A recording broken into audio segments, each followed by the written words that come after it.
Welcome to Isis in the Bible, the Fall Gathering, week number 9, Tethered. The question for today is, what is your definition of invisible string? Today's discussion will be based upon the book, The Invisible String. What a beautiful story for children. The most accurate truth based on physics, metaphysics, and spiritual understanding of unity that everyone needs to understand. We are one, and soon the whole world will once again realize it. Glad you could join us today.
What's happening in the sky? So here you go, Susan. Mary Magdalene is at the home front at 333 right here in our time zone. Mary Magdalene is setting in the weighing of the heart.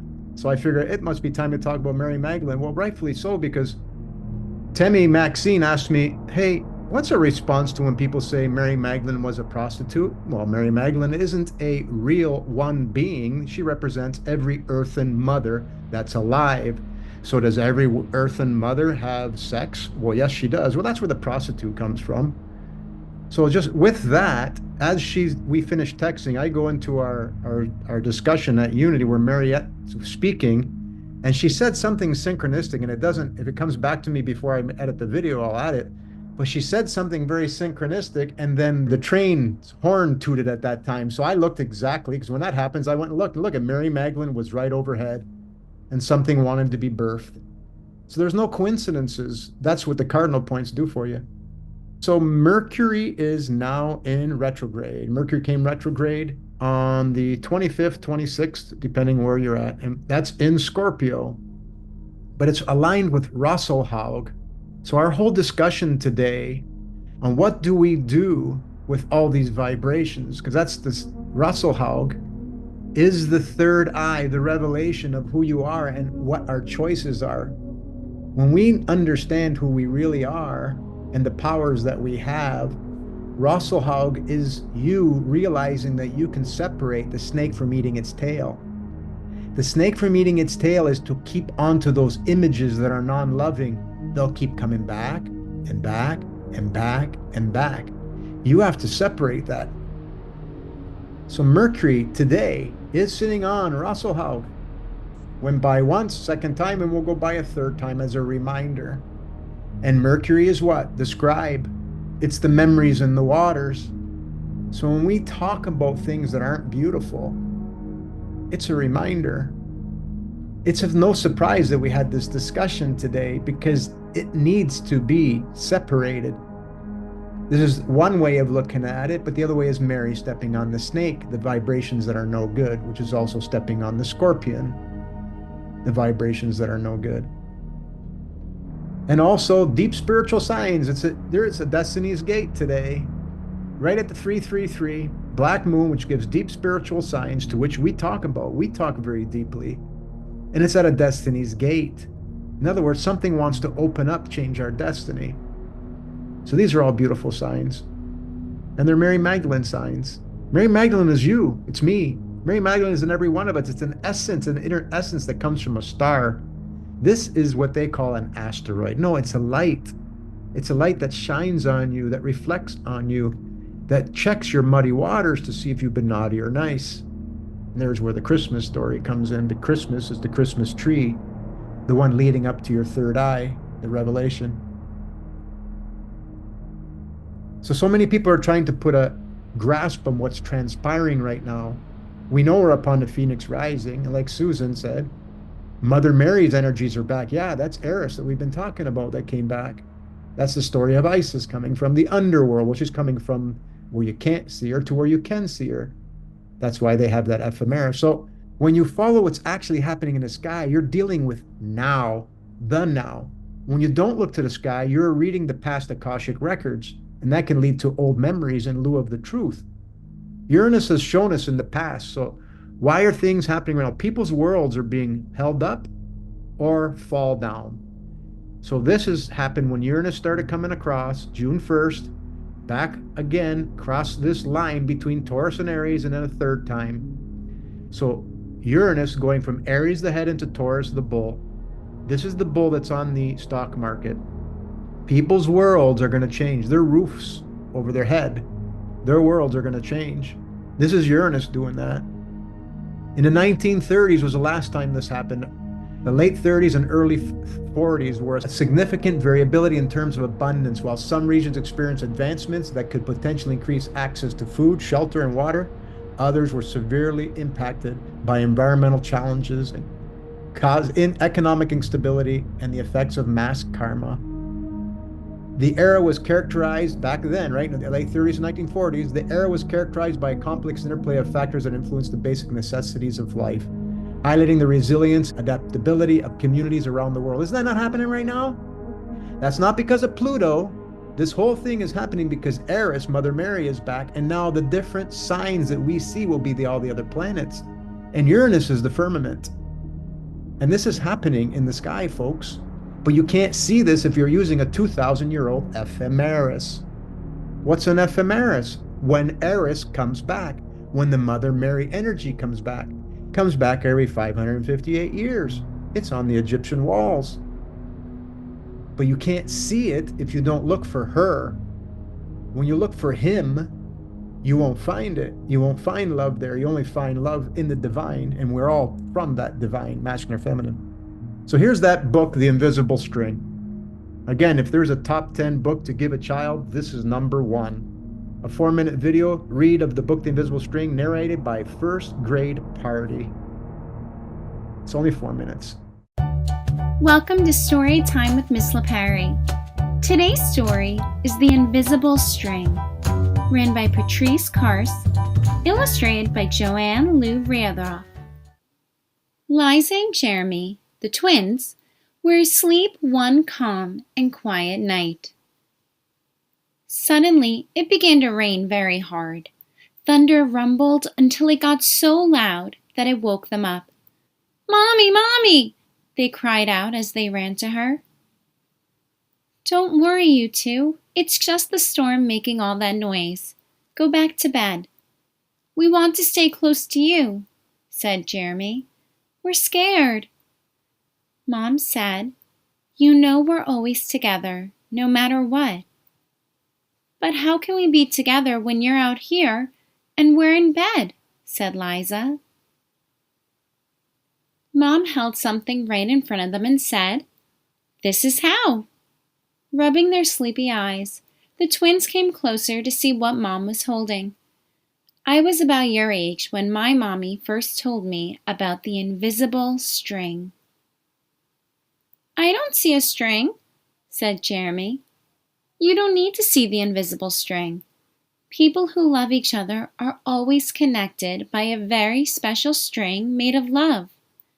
"But if you can't see it, how do you know it's there?" asked Liza. "Even though you can't see it with your eyes, you can feel it with your heart and know that you are always connected to everyone you love. When you're at school and you miss me, your love travels all the way along the string until I feel it tug on my heart. And when you tug it right back, we feel it in our hearts," said Jeremy. "Does Jasper the cat have an invisible string?" Liza asked. She sure does, said Mom. And best friends? Like me and Lucy? Asked Liza. Best friends too. How far can the string reach? Anywhere and everywhere, Mom said. Would it reach me even if I were a submarine captain deep in the ocean? Asked Jeremy. Yes, Mom said. Even there. Or a mountain climber? Even there. A dancer in France? Even there. A jungle explorer? Even there. How about an astronaut out in space? Yes, even there. Then Jeremy quietly asked, Can my string reach all the way to Uncle Brian in heaven? Yes, even there. Does the string go away when you're mad at us? Never, said Mom. Love is stronger than anger, and as long as love is in your heart, the string will always be there. Even when you get older and can't agree about things like what movie to see, or what game to play in the back seat, or what time to go to bed. Oh, that's right. You two should be in bed. And with that, they all laughed as Mom chased the twins back to their beds. Within a few minutes, they were asleep, even though the storm was still making the same loud noises outside. As they slept, they started dreaming of all the invisible strings they have, and all the strings their friends have, and their friends have, and their friends have, until everyone in the world was connected by invisible strings. And from deep inside, they now could clearly see. No one is ever alone. The end. Thanks for reading along with me today. Remember to subscribe below to hear more stories. Have the best day and remember to keep reading. What an awesome feel-good. Thank you, sister. First grade party. Oh, that was amazing. Isn't that beautiful? Thank you, Claudia. That was perfect. Right. Perfect. So imagine a magical string that starts in your heart and stretches out to everyone you care about. It's like the umbilical cord when a baby is in their mother's womb. A lifeline of love that never breaks. Even if we can't see it, this tether is made of pure love, tying us to one another forever. Examples, when somebody calls you, somebody mentioned that, right? Someone calls you after you think of them. It's a beautiful feeling. The all-seeing eye. Hawk shows up at the same time and is an aha moment. 5 times this has happened to me. Like, we're connected. We really, really are connected. So no matter who it is out there, we can connect with them and we can ask them for forgiveness and forgive them and love them and then repaint. Because if I'm having a beautiful aha moment and the hawk shows up at the same time, the hawk knew I was going to have that moment. So it's all happening, folks. We're getting that revelation back. It's happening. Now picture an invisible ocean of light and energy that's all around us. This is like the air we breathe, but even more special. It's the space where all the invisible strings of love float and connect us. Just like a baby floats in the safety of the womb, we are cradled in this field of connection. Is it not black in the womb? No visible light? Exactly. So this is where physics meets metaphysics. They're one and the same. Ancients, which is us in previous incarnations, their perspectives always aligned in understanding this connection. True physicians know there's more to this world than what we see. The invisible strings of love are like a secret connection between the heart and the universe, or one verse, because universe, one music, one song. They are the bridge, rather tethered between the physical world we touch, and the unseen world of where love is the greatest no thing of all. So if you look at a magnet, you'll see this black hole. That's where the string is at. Every atom has this black hole everywhere. And that's pure love, the unseen. This is the top view of the magnet. And so it has 2 sides to it. This is looking at it from side view. You see both sides of it. And this is just another rendition of what it would look like. The point in the middle is pure love. So every atom has it everywhere. Every breath, you're sucking in millions of atoms of all different things that they call air. Air is the ether. So it's everywhere, folks.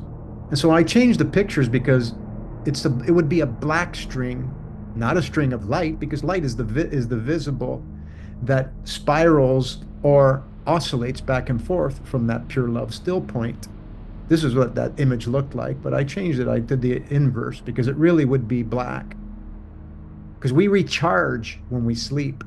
We recharge when we reincarnate, when we go to another womb. We leave the visible, we go to the black, we end up in a womb that is black. That's where love is. So, folk, there is nowhere to go but love. Be pure, be love, be at one. There is a max throw of a magnets, and that's what the Piscean age is. That's what we're just come out of. Now it's time to rejoice. We have no choice. Know that I'm not a preacher, nor a teacher, nor a leader. I just point to the simple truth that we all once knew. So I made up this little picture of pure ones taking the man because he's reached the max potential they can ever go, where the least amount of love is and the most amount of free will. Well, we made some muddy waters. Now it's time to come back to love. So these strings don't stop with just one person. They weave together, creating a beautiful web that holds the whole world in love. It's like a mother wrapping her child in a warm, protective blanket. This web of love keeps us safe and reminds us that we're never alone. But you have to immerse yourself in it. Your images every day have to immerse in it. If you let the ego paint pictures for you that are non-loving based on what you've seen, then what we do is we dwell in it and we let it live. We're living in the past. You're living in the Akashic waters. You're not living now. And your now creates your next now. So the more you imagine beautiful, loving things, that connects to this beautiful, infinite, loving strings. And it changes your world everywhere. That's the God, Goddess power you have in you. Even though we can't see the strings, we can always feel them. It's that warm, tingling feeling in your heart when someone loves you. Like the way a mother's hug feels when she's far away. This love travels across time and space because it's not just in the string. It's inside us. It's in every living being we call Mother Nature. Throughout history, people have looked to symbols like the goddess or the Virgin Mary to understand the deepest kind of love, a mother's love. That is the love that nourishes, heals, and brings life itself. It's as if this divine mother holds all the invisible strings in her hands, tying us to her love, to one another. There's a reason astrologers use an ephemeris. They look for Eris's return. So I'm just going to leave you with this meditation, the tether of love. So if you guys can all just settle in your seats and take a nice deep breath and just let this in. Start feeling those invisible strings. You can do it all the time. The more we do this, the better it is. We should be able to do it while we're walking, talking, whatever. So feel the air, feel your chest, your belly, your heart. And as you breathe out, let everything else drift away. Only hold images of love. Now imagine a soft, black and golden thread beginning in your heart, glowing warmly. This thread stretches out to every person you've ever loved, every soul you've ever touched. Breathe deeply again and feel the gentle tug of love from all directions, holding you close, whispering, "You are so loved." You have to do this as many times as you can. Tell yourself, "I'm so loved. I'm so loved." Feel the warmth of that love surround you. It's in your heart, in your breath, in your being. It's always been there and always will be. Stay in this feeling always is infinite, unbreakable connection. So close your eyes, dear soul, and see a thread of invisible life as soft as can be. From your heart, it glows and grows to touch the hearts to those you know. Feel its warmth, its gentle embrace, a tether of love through time and space. No matter how far, no matter how near, the thread remains so strong, so clear. Imagine the womb, so calm, so still, where life begins with love to fill. The cord of life, a sacred thing, forever tied this invisible string. Through the ether where stars do dance, the string connects with every glance, a cosmic web, a radiant sea, binding all of us in unity. The mother's love, the warmest glow, a sheltering light we always know. Her arms, the earth, her heart, the sky, her tether whispers, love cannot die. Now see yourself in this great design, a sparkling thread in love's grand line. Feel the tug, so gentle, so true, the universe tethered through me, through you.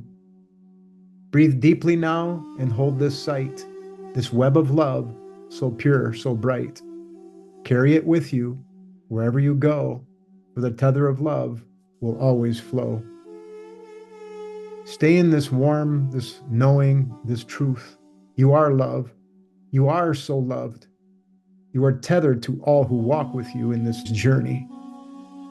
When you're ready, take a deep breath and gently open your eyes, keeping this inherent connection from your heart. And that's all we have for today.